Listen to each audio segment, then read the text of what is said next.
जय हिंद दोस्तों, आप सभी का बहुत बहुत स्वागत है आपके अपने चैनल क्रेजी जीके ट्रैक पर। मैं हूं राजा गुप्ता और मैं आप लोगों को डेली करंट अफेयर्स पढ़ाने वाला हूं। दोस्तों, टेक्निकल एरर की वजह से मैं आज आप सभी के सामने उपस्थित नहीं हूं, लेकिन आपके सामने और आपके पीछे हमेशा से लगा रहूंगा। करंट अफेयर्स का आप लोगों को किंग बनाना है। तो फ्रेंड्स, आइए शुरू करते हैं आज का सेशन। सबसे पहला इंपॉर्टेंट क्वेश्चन आइए देखते हैं। हाल ही में किस राज्य के गमोचा को जीआई टैग मिला है? Which states gamocha has got the GI tag? तो फ्रेंड्स, इसका सही आंसर है असम। असम राज्य के गमोचा को हाल ही में जीआई टैग मिला है। अब आप सोच रहे होंगे सर ये गमोचा क्या होता है, तो मैं आपको बताता हूं। दोस्तों, गमोचा इसे हम गमछा भी बोलते हैं और साधारण भाषा में से तौलिया बोलते हैं। तो फ्रेंड्स, ये असम की कल्चर और आइडेंटिटी का पहचान है। गमोचा को 5 साल के बाद केंद्र सरकार ने जीआई टैग दिया है। दोस्तों, गमोचा का जो अर्थ होता है इसे बोलते हैं तौलिया, और आमतौर पर बात करें तो असमिया घरों में डेली उपयोग किया जाता है। दोस्तों, असम राज्य में एक इंपॉर्टेंट फेस्टिवल है, यह है बिहू फेस्टिवल, और इसके दौरान आदान प्रदान किया जाता है। दोस्तों, गमोचा को बिहू वान के नाम से भी जाना जाता है। देखिए फ्रेंड्स, कल भी मैंने आपको समझाया था कि जीआई टैग होता क्या है। आज भी मैं आपको बता देता हूं। तो जीआई टैग का जो फुल फॉर्म होता है वो होता है ज्योग्राफिकल इंडिकेशन। जीआई टैग किसी भी देश, किसी भी राष्ट्र, किसी भी राज्य, किसी भी क्षेत्र की पहचान होती है। उसकी एक ओरिजिनल आइडेंटिटी होती है जिससे वो जाना जाता है। इसी को हम बोलते हैं ज्योग्राफिकल इंडिकेशन। किसी भी क्षेत्र, कस्बे, राज्य की एक स्पेशल पहचान को हम जीआई टैग बोलते हैं। दोस्तों, भौगोलिक संकेत जो है कब लागू किया गया है? 15 सितंबर 2003। यदि आपसे पूछा जाए कि सबसे पहला किसे जीआई टैग दिया गया था, तो दार्जिलिंग की चाय को जीआई टैग दिया गया था। भारत का सबसे पहला जीआई टैग मिला है। दोस्तों, कल मैंने डिटेल में जीआई टैग के बारे में बताया था। बहुत सारे राज्यों के जीआई टैग कवर कराए थे, तो कल के डेली करंट अफेयर्स को वीडियो को भी देख लीजिएगा। देखिए फ्रेंड्स, आप पढ़ रहे हैं 17 दिसंबर 2022 के इंपॉर्टेंट करंट अफेयर्स को। मैं आप सभी का राजा गुप्ता, जो डेली करंट अफेयर्स पढ़ाता हूं। दोस्तों, मैं दोनों फॉर्मेट में आपको करंट अफेयर्स देता हूं। यदि कभी आपको सामने ना दिखूं तो आप समझ जाइए मेरी ही आवाज है। देखिए फ्रेंड्स, आज हमें 382 दिन हो गए आपको डेली करंट अफेयर्स पढ़ाते हुए। अभी 1 दिसंबर को हमने 1 साल पूरे किए हैं। आपको इस क्लास की विशेष बात यह लगेगी कि आपको आखिरी में स्पेशल स्टैटिक जीके कराया जाएगा, जो कि हर टॉपिक, हर सब्जेक्ट से रिलेटेड होगा। इसके अलावा दोस्तों, डेली करंट अफेयर्स का आपको टेस्ट भी मिलता है। यह है करंट अफेयर्स की ब्रह्मास्त्र क्लास। यूट्यूब में सबसे कम समय, सबसे पहले करंट अफेयर्स का देने का वादा हमारा है। देखिए फ्रेंड्स, सौभाग्य भी उसी को मिलता है जिसने अपने आप को उस काबिल बनाया है। तो फ्रेंड्स, काबिल अगर बनना है तो आपको मेहनत करनी पड़ेगी, जी तोड़ लगे रहना पड़ेगा, और जब तक तोड़ेंगे नहीं तब तक छोड़ेंगे नहीं। इस एटीट्यूड को लगातार जिंदगी भर बरकरार रखना होगा, तभी आपको जीवन के हर आयाम में सफलता मिलेगी। आइए देखते हैं दूसरे प्रश्न को। हाल ही में किस देश के राष्ट्रपति ने समलैंगिक विवाह कानून पर हस्ताक्षर किए हैं? दोस्तों, समलैंगिक का मतलब होता है सेम सेक्स, यानी लड़का लड़के से शादी करेगा, लड़की लड़की से शादी कर सकती है। तो फ्रेंड्स, अमेरिका में अभी हाल ही में ये नया कानून, ये नया लॉ बन गया है कि सेम सेक्स मैरिज अलाउड है। तो फ्रेंड्स, अमेरिका के वर्तमान में राष्ट्रपति कौन है? तो इनका नाम है जो बाइडेन। इन्होंने समलैंगिक विवाह कानून पर सिग्नेचर कर दिया है। राष्ट्रपति का कहना है ये जो कानून है ये प्रेम की रक्षा करता है। देखिए फ्रेंड्स, ये सभी रूपों में नफरत के खिलाफ एक प्रहार करता है। दोस्तों, समलैंगिक विवाह क्या होता है मैं आपको समझा देता हूं। हालांकि मैंने आपको क्वेश्चन के प्रारंभ में ही सारी बातें बता दी थी। समलैंगिक विवाह का मतलब होता है एक ही लिंग के दो लोगों का विवाह। विश्व के कई देशों पर यह कानून पारित किया जा चुका है, जैसे Argentina, Australia, Brazil, Canada, France. ऐसे टोटल 33 कंट्रीज है जहां पर समलैंगिक जोड़ों के बीच विवाह कानूनी रूप से इसे मान्यता प्राप्त है। दोस्तों, सवाल ये उठता है कि क्या भारत में सेम सेक्स मैरिज अलाउड है? क्या भारत में समलैंगिक विवाह अलाउड है? तो फ्रेंड्स, मैं आपको बता दूं, भारत में सेम सेक्स विवाह को वैध नहीं माना जाता।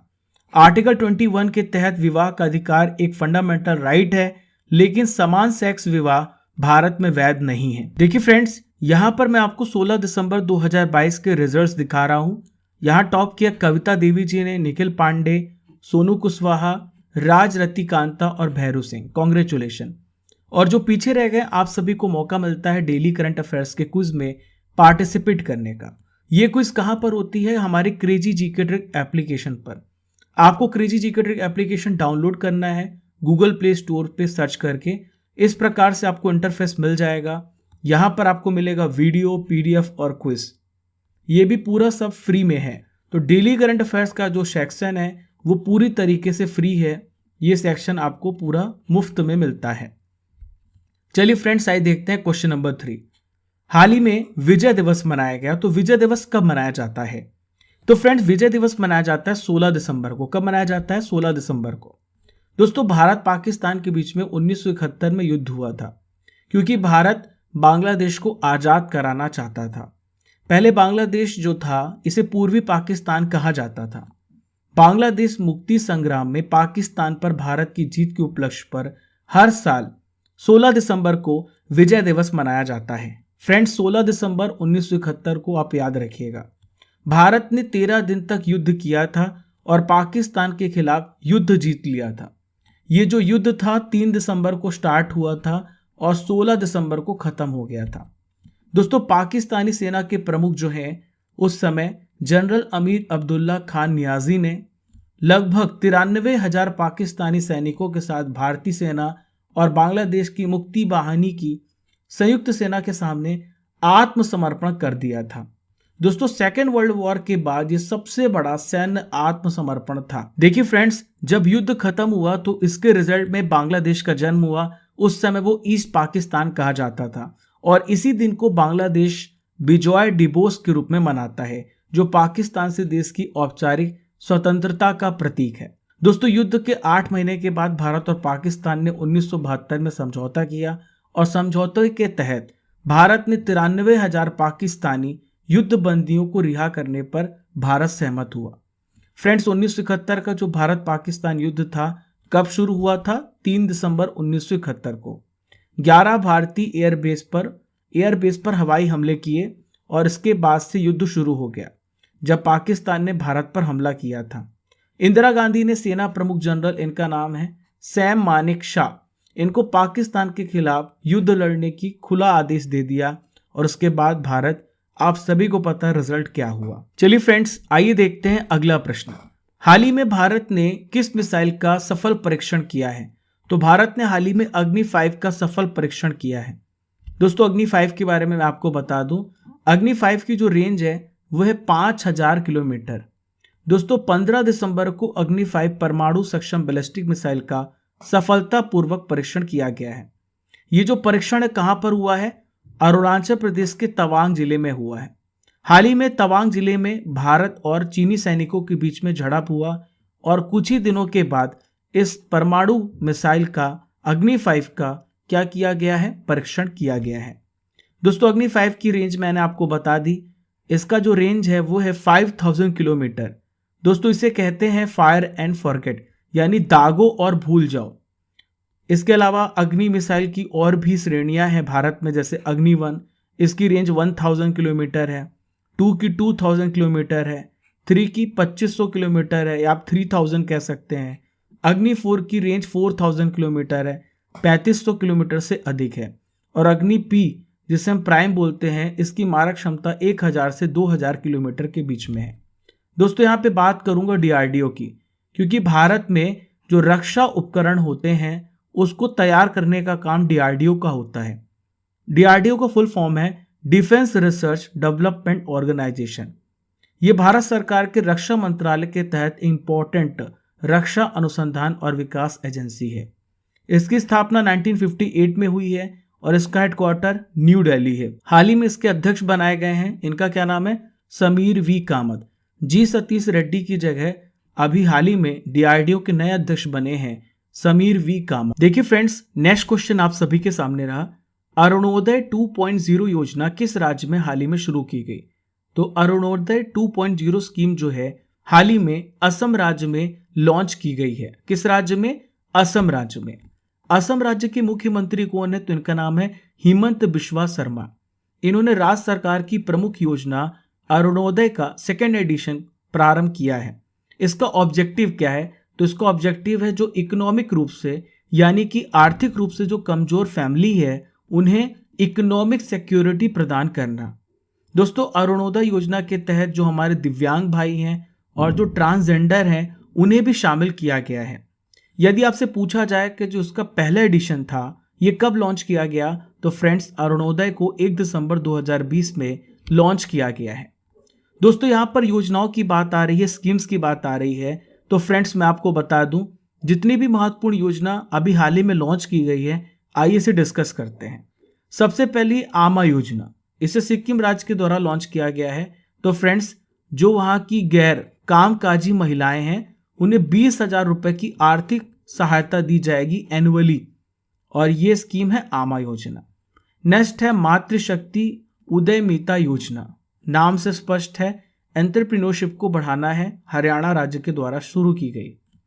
अगली है स्वामित्व योजना, इसे पंचायती राज मंत्रालय के द्वारा शुरू किया गया है। दोस्तों, स्वामित्व योजना के तहत भारत में जो रूरल सेक्टर है उसे स्ट्रॉन्ग करना है, आत्मनिर्भर बनाना है। अगली योजना है दलित बंधु योजना, जो कि तेलंगाना राज्य के द्वारा स्टार्ट की गई है दलित भाइयों के लिए, उनको सशक्त बनाने के लिए। नेक्स्ट है कौशल्या मातृत्व योजना, इसमें दूसरी बेटी की जन्म पर 5,000 रुपए की आर्थिक सहायता प्रदान की जाएगी छत्तीसगढ़ सरकार के द्वारा। नेक्स्ट है हिम प्रहरी योजना, जो कि उत्तराखंड सरकार के द्वारा स्टार्ट की गई है। तो फ्रेंड्स, हिम प्रहरी का काम होगा आपदा प्रबंधन। लगभग 10,000 हिम प्रहरी यहाँ पर लगाए जाएंगे और वो आपदा प्रबंधन, किसी भी प्रकार की कोई डिजास्टर होती है उसे रोकेंगे। इसके अलावा जो पलायन है उसे भी रोकने का काम करेंगे। नेक्स्ट है मुख्यमंत्री उद्यम क्रांति योजना, एमपी सरकार के द्वारा स्टार्ट की गई है। चारा बिजाई योजना हरियाणा सरकार के द्वारा। तो फ्रेंड्स, इसमें फार्मर्स को, किसानों को आर्थिक सहायता प्रदान की जाएगी। लगभग 1 एकड़ पर 10,000 रुपए की राशि प्रदान की जाएगी जो किसान चारा का उत्पादन करते हैं। नेक्स्ट है नेथन्ना बीमा योजना। तो फ्रेंड्स, ये बुनकरों के लिए लॉन्च की गई है। जो बुनकर हैं जो अपनी जान गंवा देते हैं, तो फ्रेंड्स उनको क्या किया जाएगा, उनका बीमा कवर किया जाएगा। लाडली लक्ष्मी योजना 2007 में स्टार्ट की गई थी मध्य प्रदेश सरकार के द्वारा। इसमें जो लाडली है यानी जो बेटियां हैं उनके जन्म से लेकर उनकी शादी तक बहुत सारी सुविधाएं मध्य प्रदेश सरकार के द्वारा प्रदान की जाती हैं। देखिए फ्रेंड्स, आज की सबसे पहली नॉलेज फैक्ट्री आप सभी के सामने आ गई है। आज हम डिस्कस करेंगे आपके सामने प्रमुख मेले, त्योहार एवं महोत्सव। मैंने आपको पहले भी बताया है बहुत सारे प्रश्न इस क्षेत्र से पूछे जा रहे हैं, इसलिए मेरा ऑब्जेक्टिव है कि यहाँ से आपका कोई भी प्रश्न ना छूटे। तो हाल ही में पहला ड्रोन मेला कहाँ पर आयोजित किया गया? ग्वालियर, एमपी में। पहला ड्रोन स्कूल भी ग्वालियर में खोला गया है। भारत अंतर्राष्ट्रीय विज्ञान महोत्सव पणजी, गोवा में आयोजित किया गया 2021 का। हाल ही में मेघालय में India international cherry blossom festival का आयोजन किया गया है। उत्तराखंड में जौल जीबी मेला, राष्ट्रीय जनजातीय नृत्य महोत्सव, मोस्ट इंपॉर्टेंट। तो फ्रेंड्स याद रखिएगा, छत्तीसगढ़ राज्य में। नेक्स्ट है पाईडिथल्ली सिरिमानु उत्सव, आंध्र प्रदेश में। गोवा में हाल ही में भारतीय अंतर्राष्ट्रीय फिल्म समारोह का आयोजन किया गया। राष्ट्र रक्षा समर्पण पर्व 2021 यूपी में झांसी में इसका आयोजन किया गया। लघु फिल्म महोत्सव 2021 रायपुर, छत्तीसगढ़ में इसका आयोजन किया गया है। चलिए फ्रेंड्स, आइए देखते हैं अगले प्रश्न को। तो फ्रेंड्स, नेक्स्ट क्वेश्चन ये रहा, भारत 2031 तक कितने परमाणु ऊर्जा संयंत्र इकाइयों को चालू करेगा? तो फ्रेंड्स, भारत जो है 20 परमाणु ऊर्जा संयंत्र, एटॉमिक एनर्जी प्लांट की यूनिट्स को चालू करेगा। दोस्तों, मैं आपको बता दूं, ये जो 20 नए एटॉमिक एनर्जी प्लांट होंगे ये 15,000 मेगावाट बिजली की उत्पादन करेंगे और इनकी क्षमता 15,000 मेगावाट बिजली उत्पादन करने की होगी। दोस्तों, 2023 में एक नया कंस्ट्रक्शन होगा, गुजरात में है काकरापार एटॉमिक एनर्जी प्लांट। वहां पर 700 मेगावाट की यूनिट चालू होने की आशंका है, उम्मीद है। चलिए फ्रेंड्स, मैं आपको बता देता हूं भारत में प्रमुख परमाणु ऊर्जा संयंत्र के बारे में। तो फ्रेंड्स, सबसे पहले बात करते हैं रावत भाटा। तो रावत भाटा जो एटॉमिक एनर्जी प्लांट है ये कहां पर है? ये है गुजरात में है। नरौरा ये यूपी में है, काकरापार गुजरात में है, तारापुर महाराष्ट्र में है। कैगा की बात करें तो कर्नाटक में है। Kudankulam atomic energy plant Tamil Nadu में है। और कल्पक्कम ये कहां पर है, ये भी चलिए फ्रेंड्स आइए देखते हैं नेक्स्ट क्वेश्चन। तो नेक्स्ट क्वेश्चन ये रहा, हाल ही में जल विवाद को लेकर किन दो राज्यों के बीच में पेन्नार नदी जल विवाद न्यायाधिकरण बनाया जाएगा। तो फ्रेंड्स जल विवाद को लेकर के दो राज्यों में पेन्नार नदी जो जल विवाद न्यायाधिकरण बनाया जाएगा, ये दो राज्य हैं कर्नाटक और तमिलनाडु। कौन से राज्य हैं, कर्नाटक और तमिलनाडु। दोस्तों हाल ही में सुप्रीम कोर्ट ने ये निर्देश दिए हैं कि पेन्नार नदी जल विवाद न्यायाधिकरण स्थापित करने के लिए केंद्र को, सेंटर को 3 महीने का समय दिया गया है कि दोनों राज्यों के बीच में जो विवाद है उसे जल्द से जल्द निपटारा किया जाए। इसके लिए ट्राइब्यूनल बनाया जाएगा। दोस्तों तमिलनाडु ने मार्कंडेय नदी पर जलाशय बनाया है, इसलिए कर्नाटक ने इसके खिलाफ तमिलनाडु राज्य के खिलाफ मामला दर्ज किया है। तमिलनाडु ने तर्क दिया है कि नदी के पानी पर 1892 में जो समझौता किया गया था तो पार्टी राज्यों पर वो वैध था, बाध्यकारी था, लेकिन कर्नाटक ने इसे क्या किया है, कर्नाटक ने इसे नहीं माना है। दोस्तों मैं आपको बता दूं, ये जो मार्कंडेय नदी है ये किसकी सहायक नदी है, तो ये पेन्नार की सहायक नदी है और इसका जलग्रह क्षेत्र कर्नाटक और तमिलनाडु दोनों में है। इसी को लेकर के बहुत ज्यादा विवाद है इन दो राज्यों के बीच में। देखिए फ्रेंड्स 8th क्वेश्चन आप सभी के सामने रहा, हाल ही में टेनिस प्रीमियर लीग 2022 का खिताब किसने जीता है। Who has won the tennis premiere league 2022 title. तो टेनिस प्रीमियर लीग को हाल ही में हैदराबाद स्ट्राइकर्स ने जीता है। किसने जीता है, हैदराबाद स्ट्राइकर्स ने जीता है। दोस्तों हैदराबाद स्ट्राइकर्स ने टेनिस प्रीमियर लीग के 4थे सीजन का खिताब जीत लिया है और लगातार दूसरी बार ऐसा हुआ है कि जब हैदराबाद ने इस लीग को जीता है।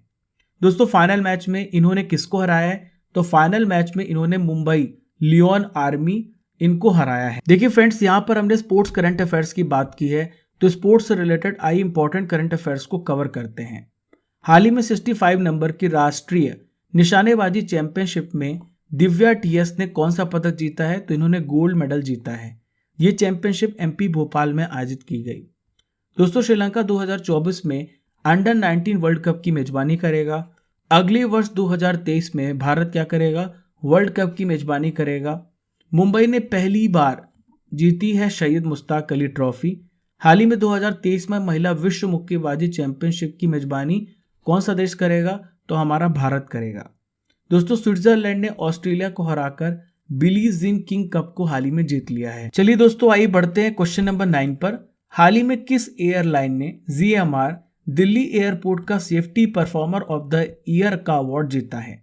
Which airlines has won the safety performer of the year award at GMR Delhi airport. तो फ्रेंड्स स्पाइस जेट ने ये अवार्ड जीता है। किसने जीता है, स्पाइस जेट ने जीता है GMR दिल्ली एयरपोर्ट का safety performer of the year award. दोस्तों इस अवार्ड की जीत पर स्पाइस जेट ने बोला है कि एयरलाइंस की जो ग्राउंड हैंडलिंग टीम है उन्होंने क्वालिटी में बेहतर सुधार किया है, इस वजह से ये अवार्ड इन्हें मिला है। दोस्तों ये अवार्ड किसके द्वारा दिया जाता है, तो GMR दिल्ली एयरपोर्ट के द्वारा यह अवार्ड दिया जाता है। यह अवार्ड किनको दिया जाता है, जो सेफ्टी मानक यानी जो स्टैंडर्ड्स को फॉलो करते हैं, उसमें बेहतर प्रदर्शन करते हैं, उन्हें यह अवार्ड मिलता है। दोस्तों अवार्ड्स की बात की है तो जितने भी इंपॉर्टेंट हाल ही में अवार्ड्स दिए गए हैं आइए इसको रिवाइज करते हैं। तो सबसे पहला है हाल ही में आयुष्मान भारत स्वास्थ्य कार्ड बनाने में सबसे पहला नंबर जम्मू कश्मीर केंद्र शासित प्रदेश का है। हाल ही में टाइम मैगजीन ने यूक्रेन के राष्ट्रपति जेलेंस्की को चुना है पर्सन ऑफ द ईयर। इसके अलावा दोस्तों यूक्रेन के जो नागरिक हैं उन्हें भी चुना है, स्पिरिट ऑफ द यूक्रेन को भी चुना है। हाल ही में bankers of the year award किसे मिला है, कैनरा बैंक को।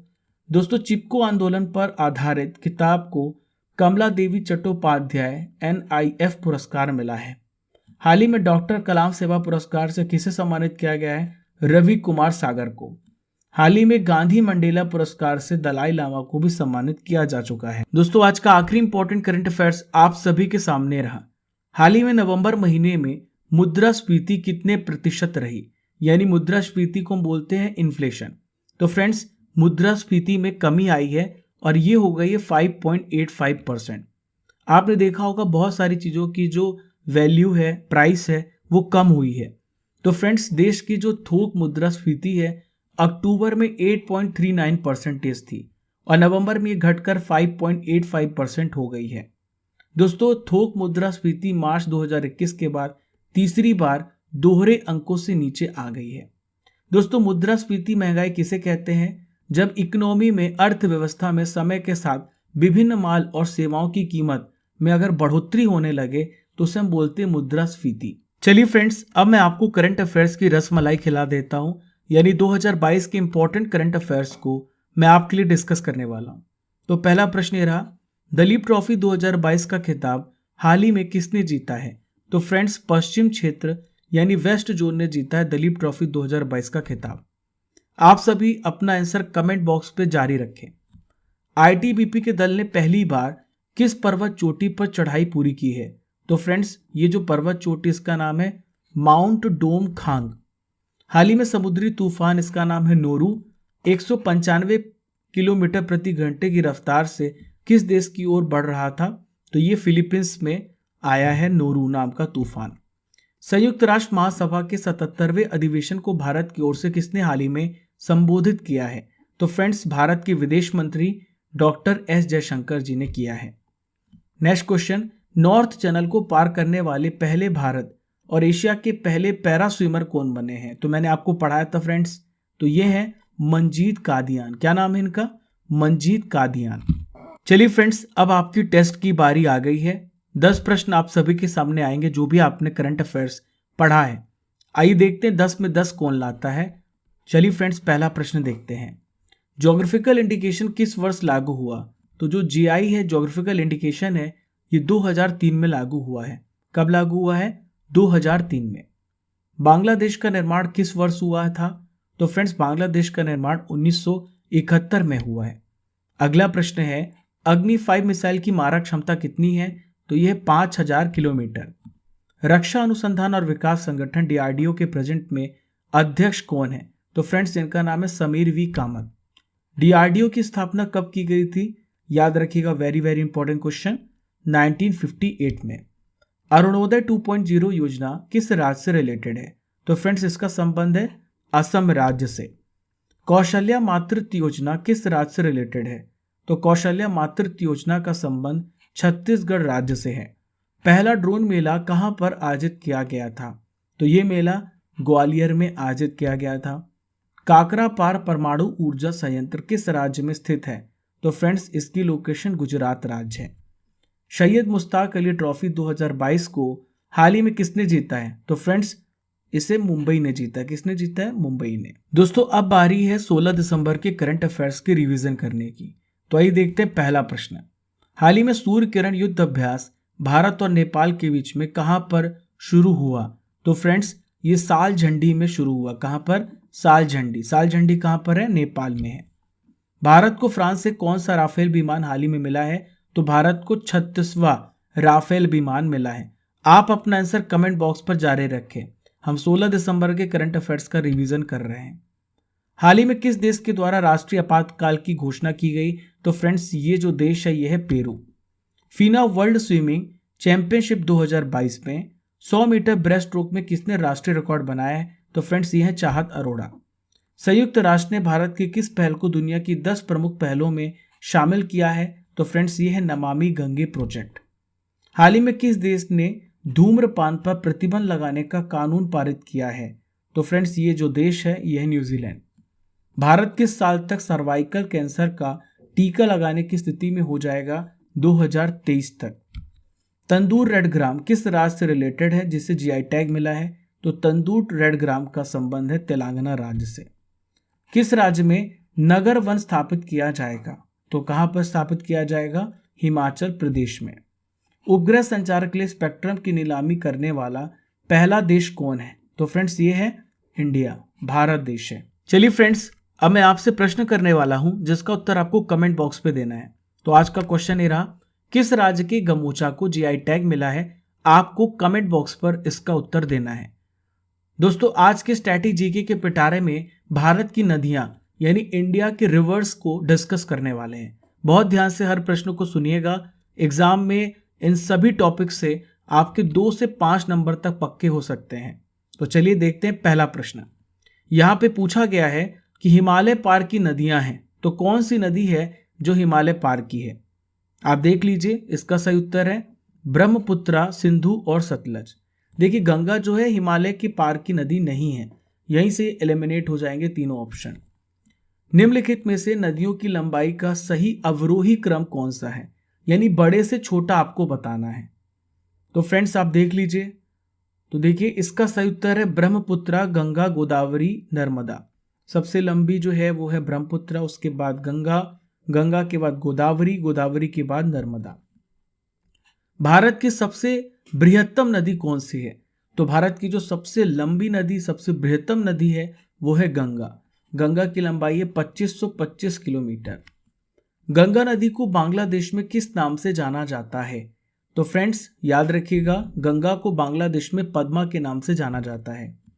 गंगा एवं ब्रह्मपुत्र की संयुक्त जलधारा किस नाम से जानी जाती है? तो गंगा जब ब्रह्मपुत्र आपस में मिलती हैं तो इसे बोला जाता है मेघना।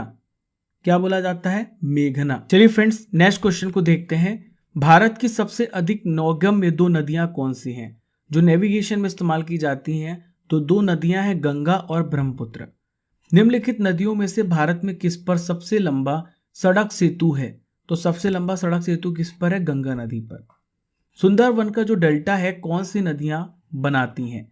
तो फ्रेंड्स इसमें जो नदियां हैं जो डेल्टा बनाती वो है गंगा व ब्रह्मपुत्र। गंगा और ब्रह्मपुत्र नदियों का जो उद्गम स्थान है वो क्रमशः कहां से होता है? देख लीजिए आप पूरे ऑप्शन को। तो फ्रेंड्स इसका सही उत्तर उत्तराखंड तथा तिब्बत से। निम्नलिखित में कौन सी नदी का उद्गम भारत में नहीं है? तो भारत में कौन सी नदी का उद्गम नहीं है? ब्रह्मपुत्र नदी का। तिब्बत में बहने वाली जो नदी है इसे बोलते हैं सांगपो। निम्नलिखित में से किससे होकर के भारत में प्रवेश करती है? तो ये अरुणाचल प्रदेश राज्य से प्रवेश करती है। सांगपो जो है ये ब्रह्मपुत्र है। तिब्बत में से सांगपो कहा जाता है, यानी पवित्र नदी की संज्ञा दी जाती है। सिंधु नदी की लंबाई उतनी है जितनी की ब्रह्मपुत्र की, तो ये लंबाई कितनी है? तो ये लंबाई है 2900 किलोमीटर। तिब्बत में मानसरोवर झील के पास किस नदी का उद्गम स्थान है? तो फ्रेंड्स तिब्बत में मानसरोवर झील के पास इन तीनों नदियों का उद्गम स्थान है। विश्व का सबसे बड़ा जो नदी द्वीप है, रिवर आइलैंड है, इसका नाम है माजुली। इसका निर्माण करने वाली जो नदी है वो कौन सी है? तो ये है ब्रह्मपुत्र। इनमें से कौन सी नदी दक्षिण से उत्तर की ओर प्रवाहित होती है, यानी साउथ से नॉर्थ की ओर जाती है? तो यह है बेतवा। ये रायसेन एमपी से निकलती है। कहां से निकलती है? रायसेन के कुम्हरा गांव के एमपी से निकलती है। तो दोस्तों ये था स्टैटिक जीके का पिटारा। कैसा लगा आप सभी को जरूर बताइएगा कमेंट बॉक्स पर। दोस्तों इसके अलावा बहुत सारे अमेजिंग कोर्सेस हमारे क्रेजी जीके ट्रिक एप्लीकेशन पर लॉन्च किए गए हैं।